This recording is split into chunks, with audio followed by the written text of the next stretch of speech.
আমার সোশ্যাল মিডিয়ায় দেখছি প্রচুর এমন ছোট, ছোট ছেলেমেয়েরা রয়েছে যাদের কিনা গার্লফ্রেন্ড, বয়ফ্রেন্ড হয়ে গেছে।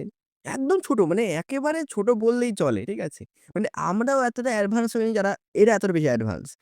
এইরকম বয়সী যারা এরকম বয়সী যাচ্ছে ছোট, ছোট ছেলেমেয়েরা রয়েছে, এদের মতো বয়সী যখন ছিলাম আমরা তখন বুঝতামই না কি জিনিস লাভ কি জিনিস, ফিজিক্যাল কি জিনিস। তো এরা এই বয়সে অনেক বেশি কিছু শিখে গেছে।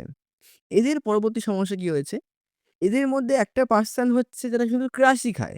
ছোটবেলা বা ক্রাশ খায়। ঠিক আছে? ক্রাশ। আমি আসবো ক্রাশ জিনিসটাতে। কি জিনিস ক্রাশ? আর কতটা মূর্খতার প্রতীক হচ্ছে আমরা যে ক্রাশ যারা খাই আমরা। তো একটা সাইড হচ্ছে ক্রাশ, একটা হচ্ছে বিএফ, জিএফ আর একটা হচ্ছে নিব্বা-নিব্বি। এই ৩ টা পোরশন যদি ভাগ করি, যদি আমরা শুরুতে ক্রাশ থেকে শুরু করি, এই ক্রাশ জিনিসটা না আ বিভিন্ন রকম হয়ে থাকে। যদি ছেলেদের ক্ষেত্রে বলি, ক্রাশ জিনিসটা এমন, রাস্তায় একবার দেখে নিলাম তো ক্রাশ খেয়ে গেলাম। আর যেই ক্রাশটা খেলাম, সে ছোট থেকে বড় মানে কোনো এজই ম্যাটার করছে না।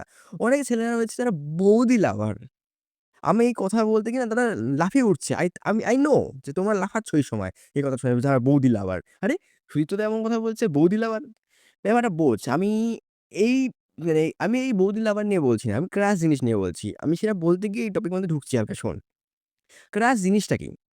ক্রাশ জিনিসটা হচ্ছে এমন একটা জিনিস যেটা তুই দেখে আচ্ছা শোন, তুই করছিস কিছু খারাপ মনে করিস না, ঠিক আছে? কেননা আমি এই টপিকটার উপরে না প্রচুরভাবে ফ্রাস্ট্রেটেড। তো আমি এই টপিকটা নিয়ে আমি তুই করে ছাড়া কোনো উপায় পাচ্ছি না। তুমি হারবে, ঠিক আছে? লালা জীবনে টাকা না আসলে তুমি আর তুই কিছু পার্থক্য পাবে না, ঠিক আছে? শোন, এই ক্রাশ জিনিসটা কি জিনিস? ক্রাশ জিনিসটা হচ্ছে এমন একটা বস্তু বা এমন একটা সিস্টেম যেটাতেই বলিস না কেন, সিস্টেম হোক, প্রসেস হোক, এইখানে তুই কি একজনকে থেকে পছন্দ করলি, ছেলে হোক, মেয়ে হোক সেটা কোনো ম্যাটার করেছে না। কারণ আজকের দিনে গে, লেসবো প্রচুর বেড়ে গেছে। তো ক্রাশ জিনিসটা প্রচুরভাবে হতে পারে। আমি আসবো। তুমি সাথে পছন্দ হলো এবং তাকে আমি ১ম বার দেখলাম। ১ম বার দেখে ক্রাশ খেয়ে গেলাম এবং ২য় বার যখন দেখবো না, তাকে কখনো হয়তো চোখের সামনে দেখবোই না আর। হয়তো না মানে দেখবোই না আর ধরে নে। ধর আজকে যাচ্ছি দুর্গাপুজোতে দেখতে যাচ্ছি। একটা মেয়েকে দেখতে ভালো লাগলো বা একটা ছেলেকে দেখতে খুব ভালো লাগলো। ঠিক আছে? আমি ধরো আমি নিজেকে দিয়ে বলছি, খুব ভালো লাগে আমি দেখে নিলাম। এদিকে আমি আরে খুব ভালো সুন্দর ক্রাশ লাগছে। ওহো! কি লাভ আছে? ও তো আমি জাস্ট কয়েকটা সেকেন্ডস এর জন্য দেখলাম, ব্যাস দেখে হাওয়া। তো ক্রাশ খেয়ে লাভ আছে? এবার তুই শোন এই ক্রাশ জিনিসটা যদি একটু খুব ভালোভাবে ডেফিনিশন দিই, ক্রাশ তুই তার প্রতি খা, যার প্রতি লয়াল হোস। দেখ অনেক সময় কি হয়, তুই না চাইতে তোর জীবনে একটা মেয়ে চলে আসবে বা তুই না চাইতে তোমার জীবনে একটা ছেলে চলে আসবে। ঠিক আছে? তো না চাইতে ঘটনা ঘটে যাওয়াকে আমি কখনো ক্রাশ বলতে পারি না। কোইন্সিডেন্স বলতে পারি। তো এবারে যখন তোর চলে এসছে, তুই তার সাথে একটু ভালোবাসাতে ফলে যে I love you বলে ফেলেছিস এবং তারপরে তুই আগাচ্ছিস তার সাথে, অনেকটা এগিয়ে গেছিস। তো তার প্রতি তুই লয়াল থাক। তুই অন্য কারো দিকে তাকা। বাট ক্রাশ খাস না। আর ক্রাশ খাওয়া না আজকের দিনে অন্যরকম হয়ে গেছে। ক্রাশ খেলেই না মানুষের হয় বিছানায় নিয়ে নেবো। ফিজিক্যাল হয়ে যাবো। মানে আমি বুঝি না মানুষজনকে এরকম থিংকিং যারা রাখিস তারা 100% শিওর তারা পর্ন দেখিস। 100% শিওর।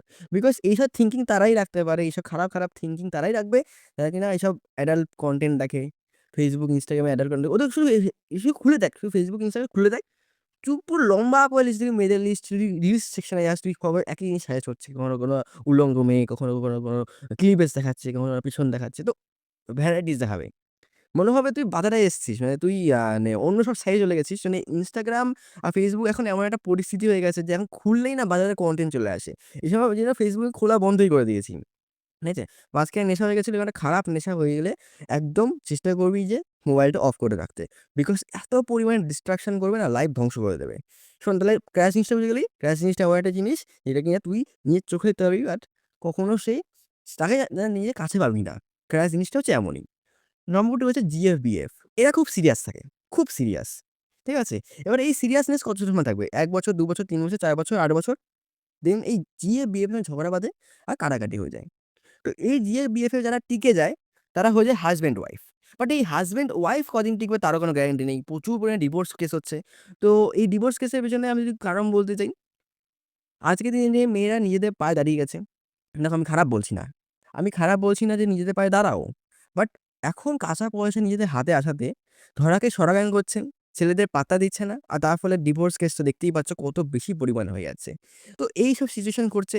ডিভোর্স কেসও কিন্তু কোনো একটা ভাবে লাভ ম্যারেজ হোক, অ্যারেঞ্জ ম্যারেজ হোক, কোনোভাবেই ম্যারেজ হোক না কেন, ডিভোর্স কেস কিন্তু হচ্ছে এই মেয়েদের নিজের পায়ে দাঁড়ানোর জন্য। অনেক সময় নিজের পায়ে দাঁড়ায়ও না তাতেও ডিভোর্স কেস হয়। Rare cases. মানে আমার কাছে মনে হচ্ছে আমি যতটা সমাজ দেখেছি, ততটা আমি এনালাইজ করেছি, ততটা তার থেকে বলছি যে এইসব কেসগুলো হতে পারে। এবারে নাম্বার 3 তে আসে হচ্ছে আ নিব্বা-নিব্বি। এরা কি সোশ্যাল মিডিয়াতে দেখানোর জন্য নিজেদেরকে এত বেশি মানে নিব্বা-নিব্বি টাইপ করে ফেলে, মানে নেকু কথা। তুমি খেয়েছো, দেয়েছো, না এমনি খেতে তো সে কোনো নেকু কথা না। বাট নিব্বা-নিব্বি কথাগুলো দেখে না মানে বুঝতে পারবি যে এটা নিব্বা-নিব্বি, নট গার্লফ্রেন্ড বয়ফ্রেন্ড। মানে এই নিব্বা-নিব্বি কিরকম জিনিসটা? আজ আছি কাল নেই, কালকে পছন্দ হলো অন্য কাউকে চলে গেলাম। তো নিব্বা-নিব্বি কেসটা এরকম হয়। খুব নেকু হয়, খুব নেকু। তো এরকম সমস্ত ৩ রকম প্রকার যদি মার্জ করে দিস, হয়ে গেল হচ্ছে রিয়াল লাইফ এ একটা ৩ টাকে মার্জ করেই বলছি আমি। একটা গার্লফ্রেন্ড বয়ফ্রেন্ড সিচুয়েশন ঘটে গেল, রিলেশন ঘটে গেল। এবারে এজটা শোন। এবারে এজটা হয়ে গেল তোর ধর 19-20 এজ। ১৯-২০ বছর হয়ে গেছে। বা ধর তুই ১৫ থেকে ২০ বছরের মধ্যে বয়স। এই সময় আমাদের ফিজিক্যালি অনেক ডেভেলপমেন্ট হয়। ঠিক আছে? অর্গানের ডেভেলপমেন্ট হয় এবং হরমোনাল চেঞ্জের জন্য আমরা বিভিন্ন রকমভাবে বাজে জিনিস কাউন্টিং করতে থাকি, বিভিন্ন জিনিস ইমাজিন করতে থাকি। যদি আমি একে পেতাম, ওকে পেতাম, এভাবে করতাম, ওভাবে করতাম। তো আমি জিনিসগুলো রিলেট করেছি বলে আজকে বলতে পারছি। যে করবে না সে বলতে পারবে না। হয়তো অনেকেই করেনি। আমার কথা শুনে মনে হচ্ছে যে, "এ আবার কি বাজে কথা বলছে।" না ভাই বাজে কথা না। এগুলো তোরা রিলেট করেছিস। বুকে হাত দিয়ে বলতে পারবি যে করিসনি? পারবি না। ছেলে হোক, মেয়ে হোক প্রত্যেকে করেছে। আর এটা করবেও। এটা আমাদের দোষ না। আমাদের এই এজ গ্রুপটার দোষ। এবারে একটু মশা কামড়াচ্ছে একটুখানি দাঁড়া। হুম। এবারে ভালো কথা। প্রেম করিস ভালো কথা। বাট প্রেমকে লুকানোর জন্য মিথ্যা অপবাদ নিস না। মানে মিথ্যা আশ্রয় নিস না। যদি প্রেম করতে যদি ভয় না পাস, প্রেমকে টেকাতেও কিন্তু ভয় পাবি না। ঠিক আছে? Mind it. মোটিভেশন এখানে আছে জিনিস। ধর তুই কাউকে ভালোবেসেছিস, তুই লয়াল আছিস, বাট তুই বিয়ে করতে চাইলি না। হয়তো বিয়ে থেকে সরে যাচ্ছিস। ধর আজ তোর ২০ বছর বয়স। তুই ধর ২৫-২৬ এ বিয়ে করবি বা ৩০ এ বিয়ে করবি। তুই ধর ওকে একটা প্রমিস করলি যে আমি এই সময় বিয়ে করব। ঠিক আছে? বাট তুই at the same as a গিয়ে তুই বললি, "না আমাকে আরো সময় দাও।" নে সময়, সমস্যা নেই। But in this mid of the time যদি অন্য কারো সাথে প্রেমে পড়ে যাস বা অন্য কারো ভালো লেগে যায়, তাহলে কিন্তু তুই কি চিট করলি। শুনে নে, যারা এরকম আছিস যে একটা প্রেম করিস বাট আরো ২ জনের সাথে কথা বলছিস, প্রত্যেকে কিন্তু ধর্মে সইবে না। ভালো কথা বলছি। ওই কৃষ্ণ ভগবানের অনেক সখী ছিল ভেবে কিন্তু তুমি অনেকগুলো সখা-সখী রেখে দিলে, তারপরে তুমি ভাববে যে না কৃষ্ণ ভগবান করেছে মানে আমারও হবে বা আমার কিছু হবে না। না ভাই। এই জিনিস করিস না। যদি লয়াল থাকিস, লয়াল থাক। যদি এরকমভাবে যদি প্লে বয় বা প্লে গার্ল হতে হয় বা গোল্ড ডিগার হতে হয়, ছেলে হোক মেয়ে, তুই যখন গোল্ড ডিগার হতে পারে, তাহলে সেরকমই হ। দেখো নোংরা নর্দমায় প্রচুর মাছ থাকে। বাট পরিষ্কার জলে কিন্তু কম মাছ থাকে। ঠিক আছে? সেরকমই সিচুয়েশন হচ্ছে আমাদের রিলেশনের ব্যাপারটা। হোল ওয়ার্ল্ড এ কিন্তু সেম কেস। যেই ছেলে যত খারাপ বা যেই মেয়ে যত খারাপ, তার পেছনে তত ছেলে অত মেয়ে পড়ে থাকে। আর যেই ছেলে যত ভালো, যত মানে সংস্কারী মেয়ে আছে, তাদের খুব কম পার্সেন্ট পড়ে আছে তাদের পেছনে। কারণ সে সংস্কারী। সে খারাপ মাইন্ডের নয়। আর কোনো ভালো ছেলে, সে খারাপ মাইন্ডের নয়। তাই জন্য কম মেয়েরা তাকে পাত্তা দেবে।